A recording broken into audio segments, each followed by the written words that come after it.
Hello നമസ്കാരം, എല്ലാവർക്കും sleeping Wills audio ടൈമിലേക്ക് സ്വാഗതം. കർണൻ എന്ന നോവലിൻ്റെ 12ാമത്തെ അധ്യായം അവസാന ഭാഗവുമാണ് ഇന്ന്. നോവലിലേക്ക് അനങ്ങരുത്. ആദ്യം കടയ്ക്കുള്ളിലെത്തിയവൻ വാള് ചൂണ്ടി.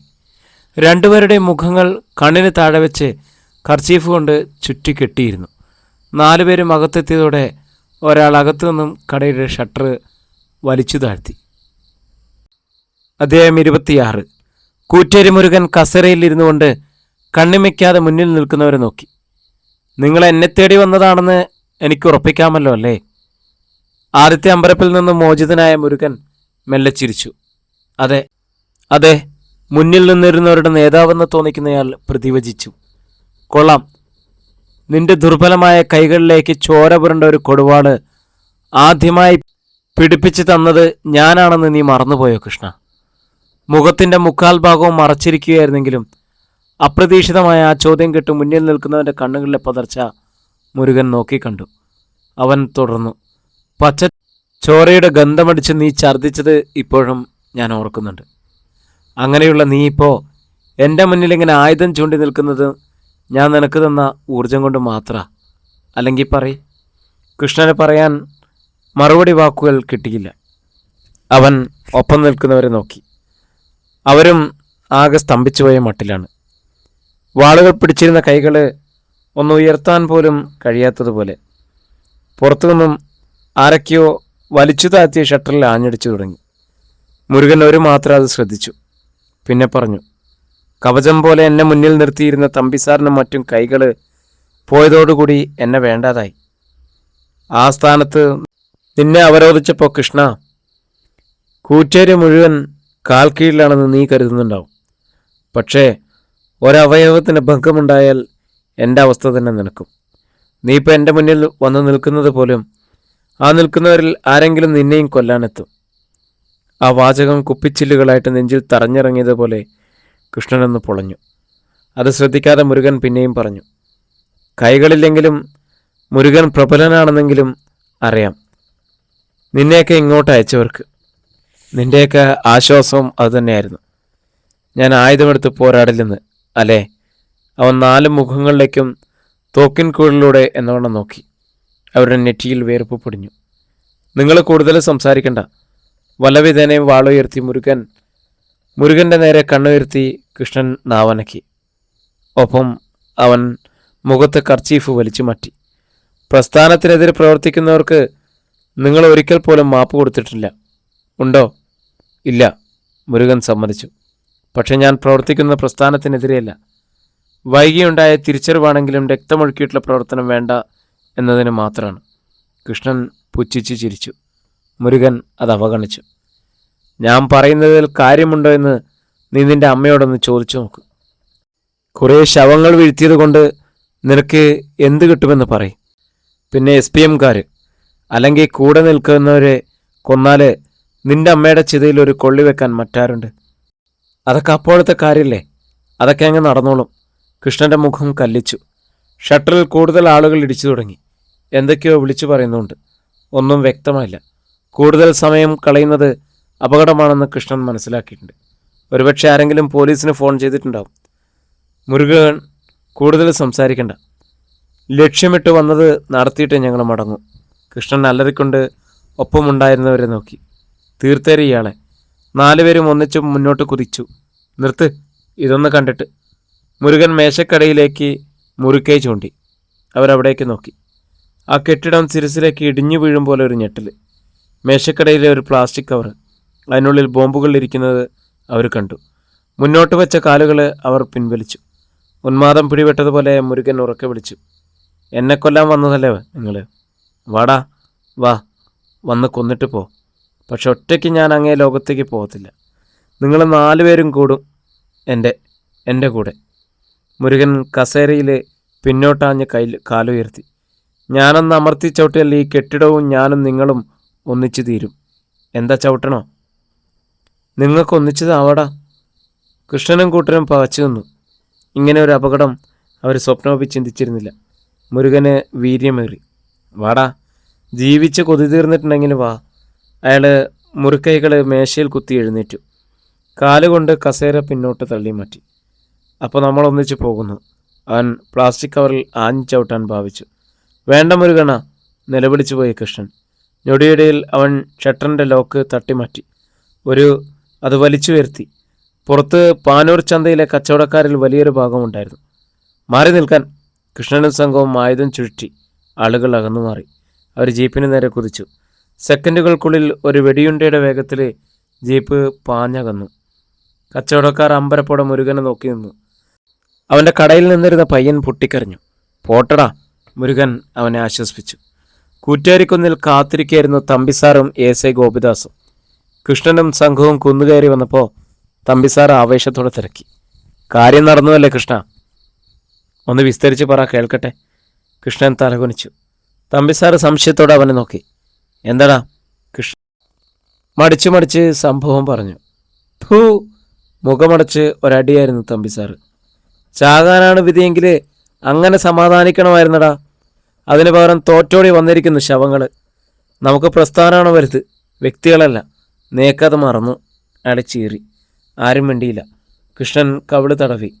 ദിവസങ്ങൾ കടന്നുപോയി. കണ്ണൻ്റെ ഓരോ നീക്കവും ആരും പ്രതീക്ഷിക്കാത്ത തരത്തിലായിരുന്നു. രക്തച്ചൊരിച്ചിൽ വേണ്ടാത്ത രാഷ്ട്രീയത്തെക്കുറിച്ച് ജനങ്ങളിൽ ബോധവൽക്കരണം നടത്താൻ അവൻ സ്ത്രീകളും പുരുഷന്മാരും അടങ്ങുന്ന 2 സ്ക്വാഡുകളായിട്ട് രൂപീകരിച്ചു. സ്ത്രീകളുടെ കൂട്ടത്തിൽ രേഷ്മയും ഹൃദയും സജീവമായി പങ്കുചേർന്നു. ആദ്യമൊക്കെ ജനങ്ങൾ ഇതൊട്ടും അംഗീകരിക്കാൻ കഴിഞ്ഞിരുന്നില്ല. പക്ഷേ ഇപ്പോൾ അവരും ആഗ്രഹിക്കുന്നത് ഇത്തരത്തിലൊരു രാഷ്ട്രീയമാണ്. ഒരു ദിവസം വൈകിട്ട് സ്ക്വാഡ് പ്രവർത്തനം കഴിഞ്ഞ് മടങ്ങി വന്നപ്പോൾ ഹൃദയ പറഞ്ഞു. കർണൻ്റെ വീടായിരുന്നു വേദി. കുഞ്ഞമ്പും ശക്തിധരനും കർണനും അവിടെ ഉണ്ടായിരുന്നു. മാധവി എല്ലാവർക്കും ചായ ഇട്ട് കൊടുത്ത ശേഷം അവരുടെ ചർച്ചയിൽ പങ്കുചേർന്നു. അടിസ്ഥാനപരമായിട്ട് ഓരോ മനുഷ്യനും കൊതിക്കുന്നതും സ്നേഹവും സമാധാനമുള്ള ഒരു ജീവിതം തന്നെയാണ്. അതിനുള്ള അവസരം ഇവിടുത്തെ രാഷ്ട്രീയക്കാർ ഉണ്ടാക്കിയില്ല. പകരം ഓരോരുത്തരുടെയും മനസ്സിലേക്ക് പകയുടെയും വിദ്വേഷത്തിൻ്റെയും വിത്തുകൾ പാകി. മാധവി ദീർഘമായിട്ടൊന്ന് നിശ്വസിച്ചു. എത്രയോ പേരുടെ കണ്ണീരിലും ചോരയിലും കുതിർന്നതാണ് ഈ മണ്ണ്. ഇപ്പോഴെങ്കിലും നിങ്ങൾക്കൊക്കെ ഇങ്ങനെ ഒരു ആശയം തോന്നിയത് നന്നായത് മാത്രം. ഇതിൻ്റെ മുഴുവൻ ക്രെഡിറ്റും കർണന് മാത്രം അവകാശപ്പെട്ടതാണ്. കുഞ്ഞമ്പു സമ്മതിച്ചു. അങ്ങനെയൊന്നുമില്ല. കൂട്ടായ പ്രവർത്തനം, ചിന്ത, ഇതൊക്കെയാണ് കാരണം. കർണൻ എതിർത്തു. ഹൃദയ അവനെ തന്നെ നോക്കിയിരിക്കുകയായിരുന്നു. അവനത് കണ്ടു. ആ ചുണ്ടുകളിൽ ഒരു പുഞ്ചിരി മിന്നി. പെട്ടെന്ന് ശക്തിധരൻ പറഞ്ഞു. അളയോ, ഈ നോട്ടവും ചിരിയൊക്കെ കുറച്ച് ദിവസമായി ഞാനും ശ്രദ്ധിക്കുന്നുണ്ടല്ലോ. അധികം താമസിക്കാതെ ഇതുവങ്ങ് നടത്തണം നമുക്ക്. അത് കേട്ടതേ ഹൃദയ എഴുന്നേറ്റ് അകത്തേക്കൊരു ഓട്ടം. കുഞ്ഞമ്പുവും മാധവിയും ചിരിച്ചു. കർണൻ ചമ്മിയിരുന്നു. കുഞ്ഞമ്പു അവൻ്റെ രക്ഷയ്ക്കെത്തി. ഇനി ഏതായാലും നമ്മുടെയും കേസസുകാരുടെയും സൗഹൃദ സമ്മേളനത്തിന് ശേഷം മതി എന്തും. അതെ, മാധവിയും പറഞ്ഞു. അടുത്ത ആഴ്ച അതുകൂടി കഴിഞ്ഞാൽ പിന്നെ ഇവിടെ കല്യാണത്തെക്കുറിച്ച് ചിന്തിക്കണം. എന്നാൽ പെട്ടെന്നെന്തോ ഓർത്തതുപോലെ അവൻ തുറന്നു. ഇനിയാണ് ഏറ്റവും കൂടുതൽ സൂക്ഷിക്കേണ്ടത്. കൂറ്റേരിയിലായാലും ഇവിടെ ആയാലും ഇതൊട്ടും ഇഷ്ടപ്പെടാത്ത ചിലരുണ്ട്. അവർക്കിത് സഹിക്കില്ല. 2 കൂട്ടരെ ഒന്ന് ചേർന്നാലേ അവരുടെ കൂടെ നിൽക്കാൻ ആളെ കിട്ടിയെന്ന് വരില്ല. അറിയാമേ? കർണൻ തലയിളക്കി. അവർ ഇപ്പോഴേ ഈ പദ്ധതികൾ തകർക്കാനുള്ള നീക്കം ആരംഭിച്ചു കാണും. അത് സത്യമായിരുന്നു. ധർമ്മടം ശിവനും സഖാവ് ബാലനും ശശാങ്കലും അപ്പോൾ ബാലൻ്റെ വീട്ടിലുണ്ടായിരുന്നു. കർണൻ ഇങ്ങനെ ഒരു തലതിരിഞ്ഞ ബുദ്ധി തോന്നിയതിലാണ് എനിക്ക് അത്ഭുതം. ബാലൻ രോഷത്തോടെ പല്ലിഞ്ഞരിച്ചു. കൂറ്റേരിക്കാരും പന്നന്നൂരുകാരും തോളിൽ കൈയിട്ട് നടക്കുക എന്ന് പറഞ്ഞാൽ, അങ്ങനെ ഒരു സംഗമം ഉണ്ടായാൽ നമ്മളാരും പിന്നെ ഒന്നുമില്ല. നമുക്ക് വേണ്ടി കൊല്ലാനും ചാവാനും ഇവിടെ അണികളുണ്ടാവില്ല. നമ്മൾ വെറും വട്ടപ്പൂജ്യങ്ങൾ. അത് പാടില്ല, ധർമ്മടൻ ശിവൻ പറഞ്ഞു. അതെ, ശിവൻ സഖാവ് പറയുന്നതാണ് സത്യം. അതുകൊണ്ട് എന്തു നഷ്ടപ്പെടുത്തേണ്ടി വന്നാലും ഈ നീക്കത്തെ നമ്മൾ തകർക്കണം. ശശാങ്കൻ ശിവനോട് അനുകൂലിച്ചു. ഒപ്പം വാച്ച് നോക്കി. അവരെ കാണുന്നില്ലല്ലോ. വരും. അവർക്കും നമ്മൾക്കും ഒരുപോലെ ദോഷം ചെയ്യുന്ന കാര്യമാണല്ലോ ഇത്. ധർമ്മടം ശിവൻ ഒരു സിഗരറ്റ് എടുത്ത് കത്തിച്ചു. പെട്ടെന്നൊരു വാഹനത്തിൻ്റെ വെളിച്ചം അവരെ തൊട്ടുഴിഞ്ഞു. വന്നെന്ന് തോന്നുന്നു. ബാലൻ എഴുന്നേറ്റ് അടുത്ത നിമിഷം ആ ജീപ്പ് മുറ്റത്തേക്ക് ഇരച്ചു കയറി വന്നു. അതിൽ നിന്നും തമ്പിസാറും എസ് ഐ ഗോപിദാസും കൃഷ്ണനും വന്നു. വാവാ, ബാലൻ അവരെ സന്തോഷത്തോടെ ക്ഷണിച്ചു. 2 കൂട്ടരുടെയും കണ്ണുകൾ ഒരു നിമിഷം കൂട്ടിമുട്ടി. ജീവിതത്തിലെ ആദ്യത്തെ സൗഹൃദ സന്ദർശനം. വാ തമ്പിസാറെ, അകത്തോട്ടിരിക്കാം. ക്ഷണിച്ചത് ധർമ്മടൻ ശിവനാണ്. അവർ പരസ്പരം കൈകൊടുത്ത് തോളിൽ തട്ടി. 6 പേരും അകത്തേക്ക് കയറി. വാതിലടഞ്ഞു. പുതുതായി സംഘടനയിലെത്തിയ ആ ചെറുപ്പക്കാരൻ ജീപ്പിൻ്റെ ഡ്രൈവിംഗ് സീറ്റിൽ നിന്ന് ഇറങ്ങി. കൂറ്റേരി മുരുകനെ എതിർത്ത ചെറുപ്പക്കാരൻ പരിസരത്തെങ്ങും ആരും ഇല്ലെന്ന് ഉറപ്പാക്കിയിട്ട് അവൻ സിറ്റൗട്ടിനരികിലേക്ക് നീങ്ങി നിന്നു. അകത്തെ സംഭാഷണം ശ്രദ്ധിച്ചു. ഐസ കൊണ്ടുവച്ച ചായ കുടിച്ചിട്ടാണ് അവർ ചർച്ച തുടങ്ങിയത്. തമ്പി സാറേ, ധർമ്മടൻ ശിവൻ വിളിച്ചു, ഞങ്ങൾക്കും നിങ്ങൾക്കും ഇപ്പോൾ പൊതുവായ ചില ശത്രുക്കളാണ് ഉണ്ടായിരിക്കുന്നത്. മുരുകനും കർണനും. ഇപ്പോൾ യോജിപ്പോടെ നീങ്ങുന്ന അവർ നമുക്ക് ഭീഷണിയായി കഴിഞ്ഞിരിക്കുന്നു. അടുത്ത ആഴ്ച സൗഹൃദ സമ്മേളനത്തോടെ നമ്മൾ രണ്ടു കൂട്ടരും പാർട്ടിയിലും പ്രസ്ഥാനത്തിലും ഒന്നുമല്ലാതാവും. സംശയമുണ്ടോ? ഇല്ല, തമ്പി സാറ് സമ്മതിച്ചു. അണികളില്ലാവുന്നതിനെക്കുറിച്ച് എനിക്ക് ചിന്തിക്കാനേ വയ്യ. അതെ, ശശാങ്കൻ മുന്നോട്ട് ആഞ്ഞിരുന്നു. എന്തായാലും ആ സമ്മേളനം നടക്കരുത്. എങ്ങനെ എതിർക്കണം? വേണ്ടി വന്ന കർണനെയും മുരുകനെയും കൊല്ലണം. നമ്മൾ ഒന്നുറപ്പിച്ച് നിന്നാലേ ഈ പന്ന്യന്നൂരും കൂറ്റേരിയിലും നമ്മുടെ വിചാരങ്ങൾക്കപ്പുറം ഒന്നും നടക്കില്ല. പക്ഷെ പുറത്ത് നമ്മൾ ശത്രുത ഭാവിക്കുകയും വേണം. എങ്കിലേ ഇനിയുള്ള കാലം പറ്റൂ. പറഞ്ഞത് ഗോപിദാസ്. അത് അംഗീകരിക്കുന്ന മട്ടിൽ മറ്റുള്ളവരും തലയാട്ടി. എൻ്റെ ഒരു അഭിപ്രായം ഇതാ ശിവൻ സഖാവേ. തമ്പിസാറ് അയാളുടെ മുഖത്തേക്ക് നോക്കി. അതായത് കൂറ്റേരിയിൽ നിന്നും ആരും സൗഹൃദ സംഗമത്തിൽ പങ്കെടുക്കാതിരിക്കാൻ വേണ്ടത് ഞാൻ ചെയ്യാം. ഇവിടുത്തെ കാര്യം നിങ്ങളും നോക്കണം. നോക്കാം. പക്ഷെ തമ്പിസാർ, എന്താണ് ചെയ്യാൻ പോകുന്നതെന്ന് പറ. ഇനിയൊരിക്കലും നമുക്കൊരു പാളിച്ച പറ്റരുത്. തമ്പിസാർ വിശദീകരിച്ചു. കർണനും മുരുകനും നയിക്കുന്ന സൗഹൃദ സംഗമത്തിന് പോകാൻ ഒരുങ്ങി നിൽക്കുന്ന കൂറ്റേരിയിലെ ചില ഡാഷ് മക്കളുടെ നെഞ്ചിൽ ഞങ്ങൾ തന്നെ ബോംബ് പൊട്ടിക്കും. എന്നിട്ടത് നിങ്ങളാണെന്ന് പറഞ്ഞങ്ങ് പരത്തും. അതോടെ തീരും. സൗഹൃദവും സംഘവും ഒക്കെ രണ്ടു കൂട്ടരും ആയുധമെടുക്കും. തമ്പിസാറ് ശശാങ്കനെ ശ്രദ്ധിച്ചു. എങ്ങനെയുണ്ട്? കുഴപ്പമില്ല. വേണമെങ്കിൽ ഒരു 4 ബോംബ് ഞങ്ങളുടെ ആൾക്കാരുടെ ഇടയിൽ പറഞ്ഞു. അത് പറഞ്ഞ് അയാൾ ഉച്ചത്തിൽ ചിരിച്ചു. മറ്റുള്ളവരും അതിൽ പങ്കുചേർന്നു. പുറത്തു നിന്നിരുന്ന ചെറുപ്പക്കാരൻ്റെ നെഞ്ചിടിപ്പേറി. മുരുകണ്ണന് സംശയം തോന്നാതിരിക്കാൻ തമ്പിസാറ് തൻ്റെ നേരെയും ബോംബ് പ്രയോഗിക്കില്ലെന്ന് ആരറിഞ്ഞു? അതോടെ അവൻ വല്ലാതെ. പിറ്റേന്ന് പകല് കൂറ്റേരി മുരുകൻ്റെ കടയിലേക്ക് കർണനും കുഞ്ഞമ്പും കടന്നു വന്നു. മുരുകൻ അവരെ സ്വീകരിച്ചിരുന്നു. പോസ്റ്റർ പ്രിൻ്റ് ചെയ്യാൻ കൊടുത്തിട്ട് വരികയാണ് ഞങ്ങൾ. പിന്നെ പോലീസ് സ്റ്റേഷനിലൊന്ന് കയറി. ഷാവുൽ അമിത് സാറിനോട് കാര്യങ്ങൾ വിശദീകരിച്ചു. കർണൻ ഷർട്ടിൻ്റെ കോളർ പിന്നോട്ട് പിടിച്ചിട്ടു. അമിത് സാർ എന്തു പറഞ്ഞു? മുരുകൻ തിരക്കി. സാറിന് വളരെ സന്തോഷമായി. ഇത് കുറച്ച് നേരത്തെ വേണ്ടതായിരുന്നുവെന്ന് പറഞ്ഞു. മുരുകൻ മൂളി.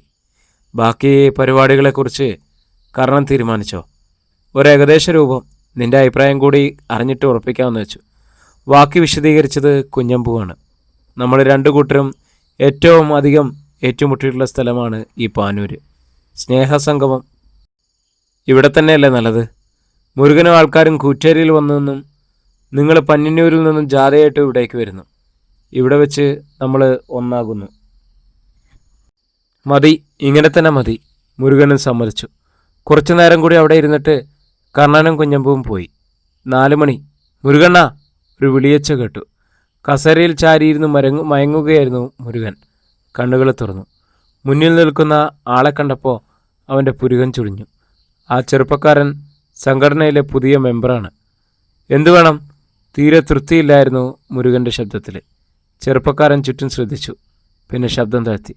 എനിക്കല്പം സംസാരിക്കാനുണ്ട്. ഇരിക്കി. മുരുകൻ കസേരയിലേക്ക് ആംഗ്യം കാണിച്ചു. ഒന്നും മടിച്ചിട്ട് അവനിരുന്നു. എന്താ നിനക്ക് പറയാനുള്ളത്?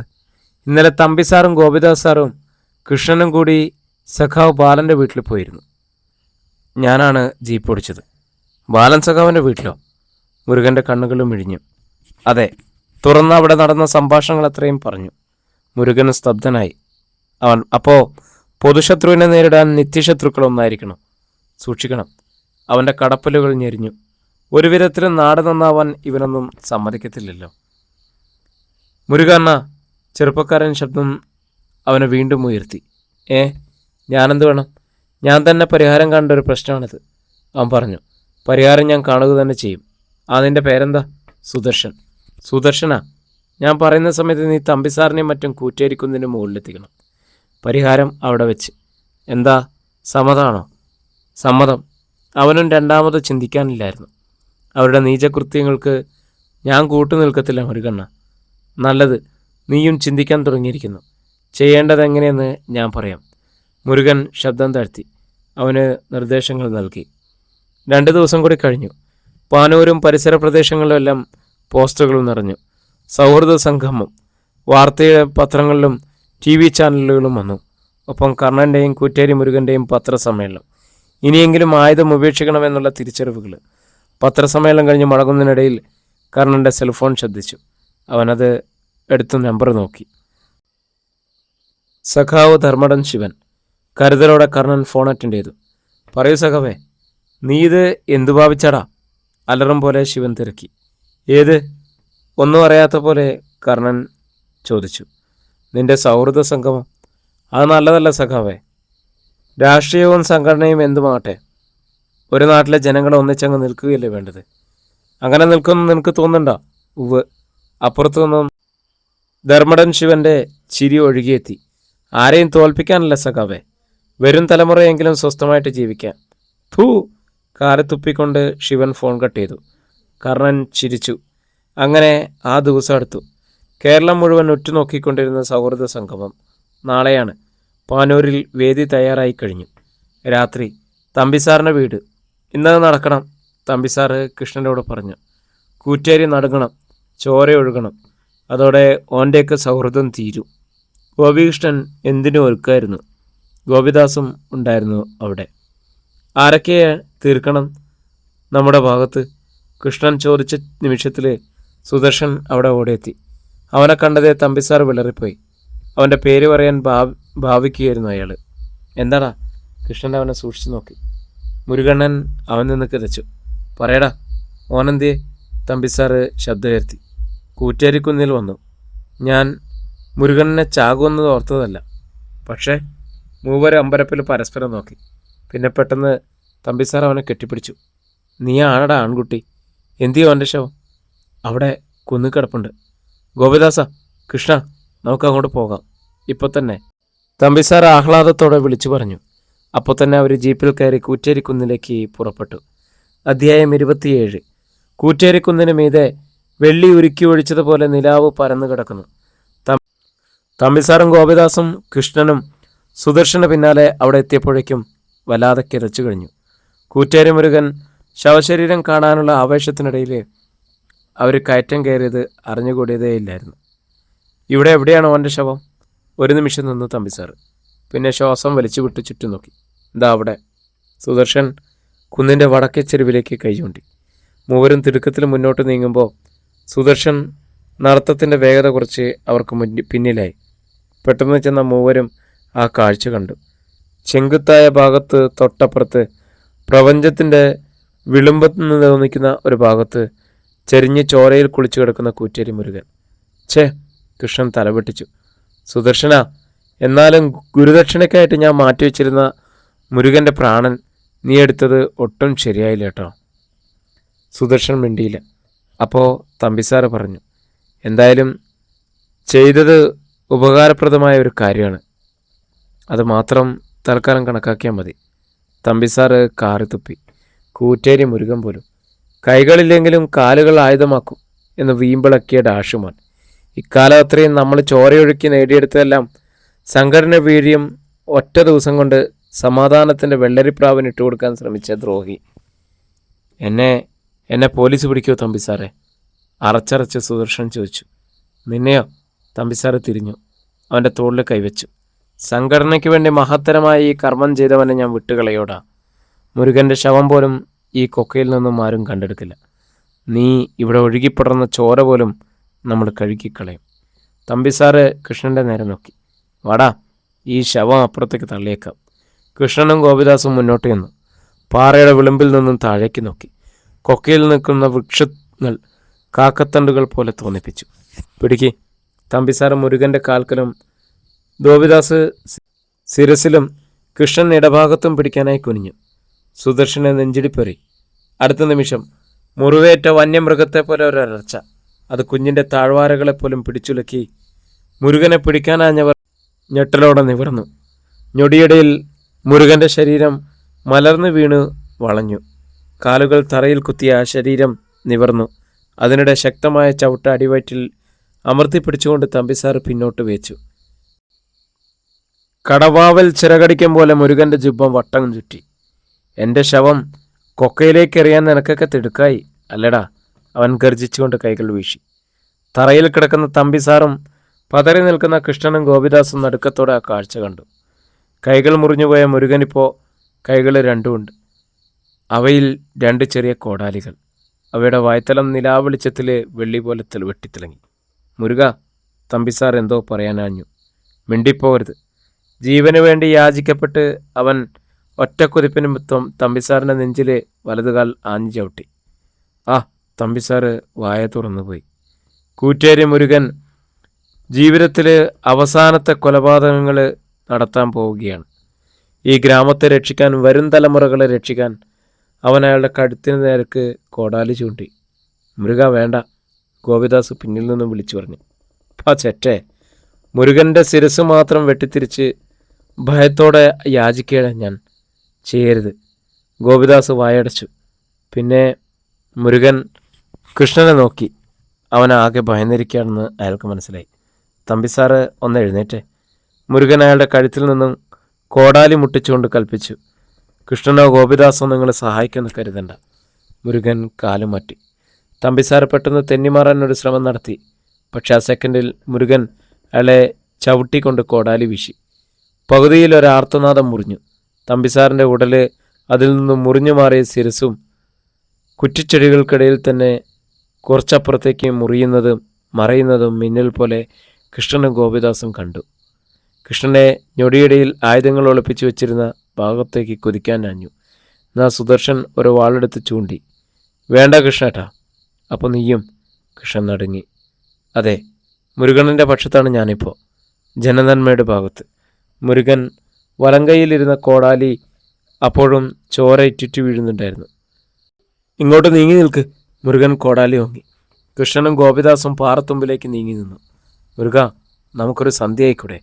അവസാന പ്രതീക്ഷ എന്നവണ്ണം വിറവോണ്ട ശബ്ദത്തിൽ ഗോപിദാസ് തിരക്കി. സന്ധ്യയൊക്കെ യുദ്ധത്തിന് മുമ്പ്. ഇവിടെ എന്നോ യുദ്ധം തുടങ്ങിക്കഴിഞ്ഞു. ഇനി വിജയിക്കുന്നവൻ രാജാവ്. പറഞ്ഞത് മരത്തിൽ വെട്ടി ഉറുക്കും പോലെ മുരുകൻ ഗോപിദാസിൻ്റെ നെഞ്ചിന് മധ്യത്തിൽ ആഞ്ഞുവെട്ടി. ഗോപിദാസ് വിലാപത്തോടൊപ്പം ഒന്ന് വിറച്ചു. മുരുകൻ ഇടം വലം വെട്ടിച്ച് കോടാലി വലിച്ചെടുത്തു. കാറ്റിലൊരു നേന്ത്രവാഴ മറിയും പോലെ ഗോപിദാസിൻ്റെ ശരീരവും അപ്പുറത്തേക്ക് മറഞ്ഞു. ശരീരം കുറ്റിക്കാടിനോട് അടിച്ച് തല്ലിയലച്ച് വീഴുമ്പോഴും മുരുകണ്ണ, ദൈവത്തെ ഓർത്ത് ബാക്കി പറയാതെ കൃഷ്ണൻ കൈകൾ കൂപ്പി. മുരുകൻ പുച്ഛിച്ചു. ചങ്കുറപ്പുള്ള ഒരു KSS പ്രവർത്തനം പ്രാണന് വേണ്ടി ഇങ്ങനെ യാചിക്കത്തില്ലടാ. നിന്നെ ഗുരുദക്ഷിണയായിട്ട് നിനക്കെൻ്റെ പ്രാണനെടുക്കണം അല്ലടാ നായേ. എന്നാ ദ്രോണാചാര്യൻ ശിഷ്യൻ്റെ പെരുവിരൽ മുറിച്ചു വാങ്ങിയതുപോലെ നിന്റെ ശിരസ് ഞാൻ ചോദിക്കുക. ഇങ്ങത്താട അണ്ണാ. ഞാൻ മിണ്ടിപ്പോകരുത്. മുരുകൻ മുന്നോട്ടെടുത്തു. കൃഷ്ണൻ പിന്നോട്ട് ചൂടുകൾ വെച്ചു. ഒരു നിമിഷം. കൃഷ്ണൻ പിന്നോട്ട് വെച്ച കാല് ചവിട്ടാൻ ഇടം കിട്ടിയില്ല. ശൂന്യതയിലേക്കുള്ള കാൽവെപ്പ്. കൃഷ്ണൻ്റെ ശരീരം അപ്പുറത്തേക്ക് പോയി. കൈകാലുകൾ വായുവിൽ ചുരമാന്തി. ഒരു വിമാനത്തിൽ നിന്നും താഴേക്ക് പതിക്കും പോലെ കൃഷ്ണൻ കൊക്കയിലേക്ക് പോകുന്നത് മുരുകനും സുദർശനും കണ്ടു. യുദ്ധം കഴിഞ്ഞു. മുരുകൻ സുദർശനെ നോക്കി ചിരിച്ചു. പിന്നെ കൈകൾ അവന് നേരെ നീട്ടി. നീ കെട്ടിത്തന്ന കോടാലികൾ നീ തന്നെ അഴിച്ച് കൊക്കയിലേക്ക് എറിഞ്ഞേര്. നിലാവ് ഒന്നുകൂടി തെളിഞ്ഞു. പിറ്റേന്ന് രാവിലെ കർണൻ എഴുന്നേറ്റത് സെൽഫോൺ ശബ്ദിച്ചു. അവന് അതെടുത്ത് നോക്കി. അടപ്പ് ഭാസ്കരൻ പിറുപിറുത്തുകൊണ്ട് ഫോൺ കാതോട് ചേർത്തു. പറ ഭാസ്കര. കർണ, ഇന്നത്തെ സമ്മേളനം പൊളിക്കാൻ കണ്ടൽവാസവും നീരാളിപ്പരവും മറ്റും വരുന്നുണ്ട്. കർണൻ പിടഞ്ഞുണർന്നു. എപ്പോൾ? മിക്കവാറും സമ്മേളന സമയത്ത് തന്നെ. ശരി ഭാസ്കര, ഒക്കെ ഞാൻ നോക്കിക്കൊള്ളാം. കർണൻ ഫോൺ മേശപ്പുറത്തേക്ക് വെച്ചു. പിന്നെ തിടുക്കത്തിൽ പുറത്തേക്ക് നടന്നു. എങ്ങനെയാവും അവർ സമ്മേളനം കലക്കുന്നത്? അതുമാത്രമായിരുന്നു അവൻ്റെ ചിന്ത. ആ നേരത്ത് ധർമ്മടം ശിവനും സഖാവ് ബാലനും ശശാങ്കനും ഒരിടത്തുണ്ടായിരുന്നു. എത്ര നേരമായി വിളിക്കുന്നു. തമ്പിസാറിനെയും ഗോപിദാസിനെയും കിട്ടുന്നില്ലല്ലോ. ധർമ്മടൻ ശിവൻ അസ്വസ്ഥതയോടെ ഒരു സിഗരറ്റ് കത്തിച്ചു. അവരിനി കാലുമാറിക്കാണോ സഖാവേ? ശശാങ്കൻ സംശയിച്ചു. ഏയ്, അതൊരിക്കലും ഉണ്ടാവില്ല, ബാലൻ തീർത്തു പറഞ്ഞു. നമുക്കിവിടെ കർണൻ ശത്രുസ്ഥാനത്ത് നിൽക്കുന്നത് പോലെയാണ് അവിടെ തമ്പിസാറിനും മറ്റും മുരുകൻ. പക്ഷേ ഇന്നലെ രാത്രിയിൽ അവർ നടത്തുമെന്ന് പറഞ്ഞ ആക്രമണം കൂറ്റേരിയിൽ ഈ നിമിഷം വരെ നടന്നിട്ടില്ല. അതിൻ്റെ അർത്ഥം എന്താ? ശശാങ്കൻ തർക്കിച്ചു. അതൊക്കെ എന്തു ആയിക്കൊള്ളട്ടെ, ഇനിയിപ്പോൾ നമ്മളവരെക്കുറിച്ച് ചിന്തിക്കണ്ട. സമ്മേളനം നടക്കുന്ന സ്ഥലത്തേക്ക് നമ്മൾ പോകും, പക്ഷെ വണ്ടിയിൽ നിന്ന് ഇറങ്ങില്ല. ഒന്ന് നിർത്തിയിട്ട് ധർമ്മടൻ ശിവൻ തുറന്നു. കണ്ടൽവാസവും നീരാളിപ്പരവും അവിടെ നടത്തുന്ന കലാപരിപാടികൾ കണ്ട് നമ്മൾ ആസ്വദിക്കും. എന്താ? ധർമ്മടൻ ശിവൻ എഴുന്നേറ്റു. ബാലനും ശശാങ്കനും തലയാട്ടി. നേരം ഉച്ച കഴിഞ്ഞു. പോലീസ് ജാഗ്രതയോടെ പാനൂരും പന്നിന്നൂരും കൂറ്റേരിയിലും റോന്ത് ഇട്ടിക്കൊണ്ടിരിക്കുന്നു. സമ്മേളനത്തോടനുബന്ധിച്ച് അനിഷ്ട സംഭവങ്ങൾ ഉണ്ടാകാനിടയുണ്ടെന്ന് ഇൻ്റലിജൻസ് റിപ്പോർട്ട്. കൂറ്റേരിയിൽ നിന്നും പാനൂരേക്ക് പുറപ്പെടാൻ മുരുകൻ്റെ നേതൃത്വത്തിൽ 500ഓളം പേർ ഒരുങ്ങിക്കഴിഞ്ഞു. അവരുടെ കൂടെ ഏതാനും സ്ത്രീകളും കുട്ടികളുമുണ്ട്. എന്നാൽ പന്ന്യന്നൂരിൽ കുട്ടികളുടെയും സ്ത്രീകളുടെയും പ്രളയമായിരുന്നു. ഇത്രയും കാലം കിട്ടാതെ നിന്ന സമാധാനം കയ്യെത്തും ദൂരത്ത് വന്നു ചേർന്നതിനുള്ള ആഹ്ലാദവും ആശ്വാസവും ഓരോ മുഖത്തും തെളിഞ്ഞു കാണാം. നിറം ക്ലബിന് മുന്നിൽ ജനങ്ങൾ ഒത്തുകൂടി. അവിടെ നിന്നാണ് ജാഥ ആരംഭിക്കുന്നത്. കർണനും കുഞ്ഞമ്പും ശക്തിധരനും സുരേഷുമെല്ലാം അവർക്ക് നേതൃത്വം നൽകാൻ സ്ത്രീകളുടെ കൂട്ടത്തിൽ മാധവിയും ജാനകിയും ഹൃദ്യയും രേഷ്മയും എല്ലാമുണ്ട്. ഒരു നിരയിൽ പുരുഷന്മാരും മറ്റൊരു നിരയിൽ സ്ത്രീകളുമായി വേണം ജാഥ മുന്നോട്ട് നീങ്ങാൻ. കർണൻ മൈക്കിലൂടെ നിർദ്ദേശം നൽകി. യാതൊരു തരത്തിലുള്ള ട്രാഫിക് ബ്ലോക്കും ഉണ്ടാവാതിരിക്കാൻ നമ്മൾ ശ്രദ്ധിക്കണം. ജനങ്ങൾ പെട്ടെന്ന് 2 നിരയായിട്ട് നിന്നു. CI ഷാവുൽ ഹമീദിൻ്റെ ജീപ്പ് ആ വഴിയെ മെല്ലെ വന്നു. ഹമീദ് അതിലിരുന്ന് കർണന് നേരെ കൈയുയർത്തി വീശി. അവനും ഹൃദ്യയും രേഷ്മയുമാണ് ജാഥയുടെ മുൻനിരയിൽ ബാനർ പിടിച്ചു നിന്നത്. ഓരോ അംഗത്തിൻ്റെയും കയ്യിൽ ഓരോ ചെങ്കൊടി. കർണനും സംഘവും ബാനറിന് പിന്നിൽ നിരന്നതോടെ ആവേശകരമായ ജാഥ ആരംഭിച്ചു. ഒന്നാണ് നമ്മൾ, ഒന്നാണ് നമ്മൾ, ഒന്നാണ്. അതുവരെ പന്ന്യന്നൂർ കേൾക്കാതിരുന്ന ഒരു പുതിയ മുദ്രാവാക്യം അന്തരീക്ഷത്തെ പ്രകമ്പനം കൊള്ളിക്കുന്നു. ചുവപ്പ് നദി പോലെ ആ ജാഥ പാനൂരേക്ക് നീങ്ങി. പാനൂർ ജംഗ്ഷനിൽ അവരും കൂറ്റേരിക്കാരും ഒന്നുചേർന്നു. 2 നിറമുള്ള നദികൾ അവിടെ ചേർന്നൊഴുകുകയായി. മാധ്യമപ്രവർത്തകരെല്ലാം ഒപ്പിയെടുത്തുകൊണ്ടിരുന്നു. എല്ലായിടത്തും ജാഗ്രതയോടെ പോലീസുണ്ട്. കർണനും കുഞ്ഞമ്പും കൂറ്റേരി മുരുകനും പിന്നെ വേറെ ചിലരും വേദിയിലേക്ക് കയറി. KSSകാർക്കും SPAക്കാർക്കും സ്വാഗതം. കുഞ്ഞമ്പുവിൻ്റെ ശബ്ദത്തിന് പിന്നാലെ ജനക്കൂട്ടത്തിൽ നിന്നും കരഘോഷം മുഴങ്ങി. കർണനും കുഞ്ഞമ്പുവും പരസ്പരം നോക്കി. ഹൃദ്യമായിട്ട് ചിരിച്ചു. അധ്യക്ഷസ്ഥാനം അലങ്കരിച്ച കൂറ്റേരി മുരുകൻ എഴുന്നേറ്റ് മയക്കിനടുത്തേക്ക് നീങ്ങി. പ്രിയപ്പെട്ടവരെ, ഒരിക്കലും ആരും പ്രതീക്ഷിക്കാതിരുന്ന ഈ സൗഹൃദ സമ്മേളനത്തിൻ്റെ ഉദ്ഘാടനം നിർവഹിക്കുന്നതിനായിട്ട് നമ്മുടെ പ്രിയ സഖാവ് കർണനെ ഞാൻ ക്ഷണിക്കുകയാണ്. എനിക്ക് പറയാനുള്ളത് ഞാൻ ഉപക്രമത്തിൽ പറഞ്ഞുകൊള്ളാം. നീണ്ട കരഘോഷം. കർണൻ എഴുന്നേറ്റു. അപ്പോൾ ആളുകളുടെ പിന്നിലായി ഒരു വെള്ള സുമോവാൻ നിന്നു. അതിൽ നിന്നും പക്ഷെ ആരും പുറത്തിറങ്ങിയില്ല. CI ഷാവുൽ ഹമീദ് ചെന്ന് വാനിലേക്ക് നോക്കി. ധർമ്മടൻ ശിവൻ, സഖാവ് ബാലൻ, ശശാങ്കൻ. ഇറങ്ങുന്നില്ലേ? നേരത്തെ ചിരിയോടെ ഹമീദ് ചോദിച്ചു. ഇല്ല, ഒക്കെ ഒന്ന് കണ്ടു കേട്ട് പോകാൻ വന്നതാ, ധർമ്മടൻ ശിവൻ പറഞ്ഞു. കർണൻ മൈക്കിന് മുന്നിലെത്തി. അഭിമാനത്തോടെ ജനസമുദ്രത്തെ നോക്കി സന്തോഷത്താൽ അവൻ്റെ ഒച്ച പതറി. സഖാക്കളെ, സുഹൃത്തുക്കളെ, ജനം അവൻ്റെ ശബ്ദത്തിന് കാതോർത്തു. മുട്ടുസൂചി വീണാൽ കേൾക്കാവുന്ന നിശബ്ദത. അവൻ പറഞ്ഞു തുടങ്ങി. ഞാനും കൂറ്റേരി മുരുകനും ഒരേ വേദിയിൽ, കൂറ്റേരിക്കാരും പന്ന്യന്നൂരും ഒരുമിച്ച് ഒന്നിച്ച് ഒരു സദസ്സിൽ. എത്ര ആഹ്ലാദകരമായ നിമിഷങ്ങളാണ്. കുറച്ച് നാൾ മുമ്പ് വരെ ഇങ്ങനെയൊരു സംഗമത്തെക്കുറിച്ച് നമുക്ക് ചിന്തിക്കാൻ കഴിയുമായിരുന്നില്ല. ഇല്ലെന്നുള്ള ഭാവത്തിൽ ജനം സിരസിളക്കി. രാഷ്ട്രീയത്തിൻ്റെയും സംഘടനയുടെയും പേരിൽ കൂറ്റേരിയിലും പന്ന്യന്നൂരിലും എത്ര ശവങ്ങൾ വീണു. എന്തിനാണ് മനുഷ്യരിങ്ങനെ പരസ്പരം വെട്ടിവീഴ്ത്തുന്നത്? രാഷ്ട്രീയം ഏതായാലും എല്ലാവരും മനുഷ്യരാണെന്ന തിരിച്ചറിവുണ്ടാകാൻ നമ്മൾ വൈകിപ്പോയി. അല്ലെങ്കിൽ അങ്ങനെ ചിന്തിക്കാൻ പോലും ചിലർ നമ്മൾ സമ്മതിച്ചില്ല എന്നതാണ് സത്യം. നാം തിരിച്ചറിവുള്ളവരായാൽ ആ കൂട്ടർക്ക് പിന്നെ നിലനിൽപ്പുണ്ടാവില്ലെന്ന് അവർ ഭയന്നു. ഡാഷ് മോൻ, സഖാവ് ബാലൻ പല്ലുകടിച്ചു. ധർമ്മടം ശിവന്റെ ചുവന്ന കണ്ണുകൾ തോക്കിൻ കുഴൽ പോലെ കർണൻ്റെ മുഖത്ത് മുട്ടിനിന്നു. മൈക്കിലൂടെ കർണൻ്റെ ശബ്ദം വീണ്ടും മുഴങ്ങി. ഇങ്ങനെ ഒരു സംഗമത്തിലൂടെ ഇവിടെ നമ്മൾ ഒന്നാവുകയാണ്. ആരും അവരവരുടെ രാഷ്ട്രീയവും സംഘടനയും ഉപേക്ഷിക്കണ്ട. പക്ഷേ മനുഷ്യർ തമ്മിൽ ഇനിയൊരു അംഗം വേണ്ട. വരും തലമുറയുടെ ദിശാബോധത്തോടെ കഴിയാൻ, ഭീതിയില്ലാതെ ഒന്നിച്ച് ജീവിക്കാൻ ഈ സായാഹ്നത്തിൽ നമ്മൾ ഒന്നാണെന്ന് തീരുമാനിക്കണം. കർണൻ തുടർന്നു. കൂറ്റേരിക്കാരും പന്ന്യന്നൂരുകാരും എന്ന വ്യത്യാസം ഇനി നമുക്കിടയിലില്ല. എല്ലാവരും മനുഷ്യരാണ്, മനുഷ്യർ മാത്രം. കർണൻ ബാക്കി പറയും മുമ്പ് ഒരു സ്ഫോടന ശബ്ദം. സകലരും ഞെട്ടി. ആൾക്കൂട്ടത്തിന് പുറത്ത് ഒരു പുകവലയം. ജനം ചാടി എണീറ്റു.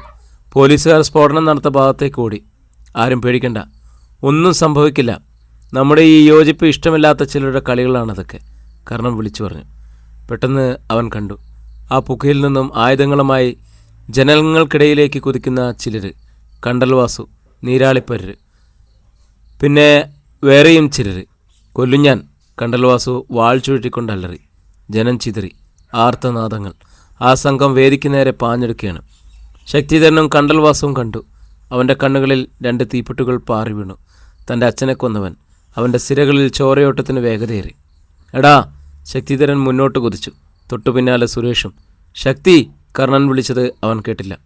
കണ്ടൽവാസുവിന് മുന്നിൽ നിന്നും ജനം ഭീതിയോടെ ഓടിമാറി. ശക്തിയെ കണ്ട കണ്ടൽവാസു നിന്നു. 4 കണ്ണുകൾ കൂട്ടുമുട്ടി. എടാ, നിന്നെ ഞാൻ കാത്തിരിക്കുകയായിരുന്നു. ശക്തിയുടെ അമർത്തി ഞെരിച്ച പലുകൾക്കിടയിലൂടെ വാക്കുകൾ പുറത്തേടി. എങ്കിൽ വാടാ, തന്തയെപ്പോലെ നിനക്കും എൻ്റെ കൈകൊണ്ട് തന്നെ വായ്ക്കരിയിട്ടേക്കാം. വാസു വാൾ ചുഴറ്റി വെല്ലുവിളിച്ചു. അടുത്ത നിമിഷം ശക്തി ഒരു കഴുകനെ പോലെ പറന്നുയർന്നു താണു. അവൻ്റെ കാൽമുട്ട് വാസുവിൻ്റെ കയ്യിലെ വാൾ തെറിച്ചുപോയി. വിടരുത് ഒരുത്തനെയും, നമ്മുടെ യോഗം കലക്കാൻ വന്നവരാ. കൂറ്റേരി മുരുകൻ ചാടി എണീറ്റു. കർണനെ തടയാൻ മുമ്പ് മൈക്കിലൂടെ അലറി. അത് കേൾക്കാൻ കാത്തു നിന്നതുപോലെ ജനം ചീറിയെടുത്തു. ശക്തിക്കും കണ്ടൽ വാസുവിനും നഷ്ടപ്പെട്ടു. വാസുവും സംഘവും ജനങ്ങൾക്കുള്ളിലായി. പൊടിപടലങ്ങൾ ഇളകി. കർണൻ വേദിയിൽ നിന്നിറങ്ങി ഓടിയെത്തി. വേണ്ട, ഒന്നും ചെയ്യരുത്. ശക്തി അവനെ പിടിച്ചു നിർത്തി. ചെയ്യട്ടെ കർണ, അവർ നിന്റെ അച്ഛനെയും എൻ്റെ അച്ഛനെയും കൊന്നവനല്ലേ വാസു. നീയും അയാളെ കൊല്ലാൻ ആഗ്രഹിച്ചിരുന്നില്ലേ? കർണൻ മിണ്ടാതെ ശക്തിയെ തുറിച്ചു നോക്കി. CI ഷാവുൽ ഹമീദ് എല്ലാം നോക്കി വെറുതെ നിൽക്കുന്നത് കർണൻ കണ്ടു.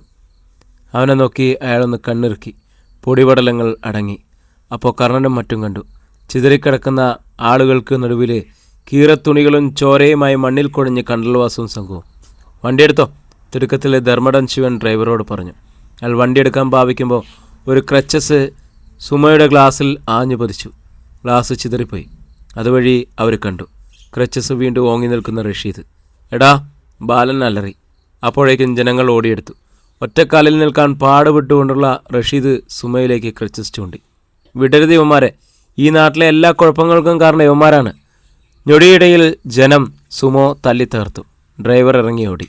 ജനങ്ങൾ ധർമ്മടൻ ശിവനെയും ബാലനെയും ശശാങ്കനെയും വലിച്ചു പുറത്തിട്ട് ചവിട്ടി. അരുത്, കൊല്ലരുത്. അവരുടെ നിലവിളി ആരും ചെവിക്കൊണ്ടില്ല. ജനം പിൻവാങ്ങിയപ്പോൾ ക്രൂരമായ ആനന്ദത്തോടെ റഷീദ് ആ ശരീരങ്ങളിൽ കാറിത്തുപ്പി. ഇനി ആരും അങ്ങോട്ട് അടുക്കാതിരിക്കാൻ പോലീസ് അവിടെ ഒരു വലിയ വലയം തീർത്തു. കണ്ടൽ വാസുവിൻ്റെയും മറ്റും ശവങ്ങളും അവരുടെ വലയത്തിനുള്ളിലായിരുന്നു. ചിതറിയോടിയ ജനങ്ങൾ വീണ്ടും തിരിച്ചെത്തി. തൻ്റെ തോളിൽ ഒരു കൈ അമർന്നപ്പോൾ കർണൻ തിരിഞ്ഞു നോക്കി. CI ഷാവുൽ ഹമീദ്, സർ, യോഗം നടക്കട്ടെ, ഇന്നിത് നടക്കണം. CI പറഞ്ഞു. അതിനുശേഷം ഞങ്ങളുടെ പണി തുടങ്ങിക്കോളാം. അപ്പോൾ കൂറ്റേരി മുരുകൻ്റെ ശബ്ദം മൈക്കിലൂടെ ഒഴുകിയെത്തി. നമ്മുടെ ചോര കുടിക്കാൻ ചില കൊതുകുകൾ വന്നു, അത്രമാത്രം. എല്ലാവരും ഇരിക്കി, യോഗം തുടരുകയാണ്. ജനം അച്ചടക്കത്തോടെ ഇരുന്നു. സ്റ്റേജിലേക്ക് കയറാൻ നേരത്ത് കർണൻ കണ്ടു. നിറകണ്ണുകളോടെ തന്നെ നോക്കി നിൽക്കുന്ന ഹൃദ്യ. അവനൊന്ന് പുഞ്ചിരിച്ചു, കണ്ണിറുക്കി. അവളുടെ മുഖത്ത് കണ്ണീരിൽ നനഞ്ഞ ഒരു ചിരിയുണ്ടായിരുന്നു. പ്രിയരെ, കർണൻ എന്ന നോവലിൻ്റെ അവസാന അധ്യായമാണ് നമ്മൾ കേട്ടത്. നാളെ മുതൽ പുതിയൊരു കഥയുമായിട്ട് എത്തുന്നു. ഇന്ന് നിങ്ങളുടെ സ്വന്തം ജാഷി Wayanad on sleeping pills audio time.